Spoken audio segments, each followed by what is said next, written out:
What's up guys? Tuturo ko sa iyo kung paano maglagay ng name and number sa lock screen ng cellphone natin. Kasi once man na mawala mo yung cellphone mo, ay may option yung makakakuha kung ibabalik niya pa ba or hindi na yung cellphone mo. Let's go! So uunahin ko lang po muna ang Xiaomi phone na kung saan pupunta lang po tayo sa settings ng cellphone natin at hahanapin po natin dito ang lock screen. Tapos dito po makikita nyo po ang lock screen clock format. So dito po makikita nyo na po ang lock screen owner info. So dito napaka-importanting lagyan po natin ng name and number kasi once na nakalock ang cellphone natin, ang unang maiisip ng nakapulot nito ay syempre i-check kung merong nga bang number or wala. Pero kung wala naman ay ipa-factory reset na nila yan at wala ng data mo or info na makikita. At i-okay nyo lang guys or palitan nyo na. Okay na yun guys, ito na yung makikita nyo. Pero may maipapaya naman po ako kung hindi nyo talaga mahanap. So dito na muna po tayo sa Vivo Users.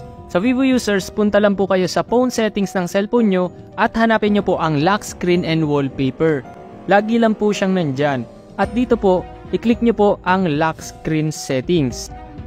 At makikita nyo na po dito ang add text on the lock screen. At sa iba nga pong hindi talaga mahanap ang text on lock screen, pwede nyo naman pong gawin ay punta lang po kayo sa phone settings nyo at i-search nyo lang po dito ang text on lock screen.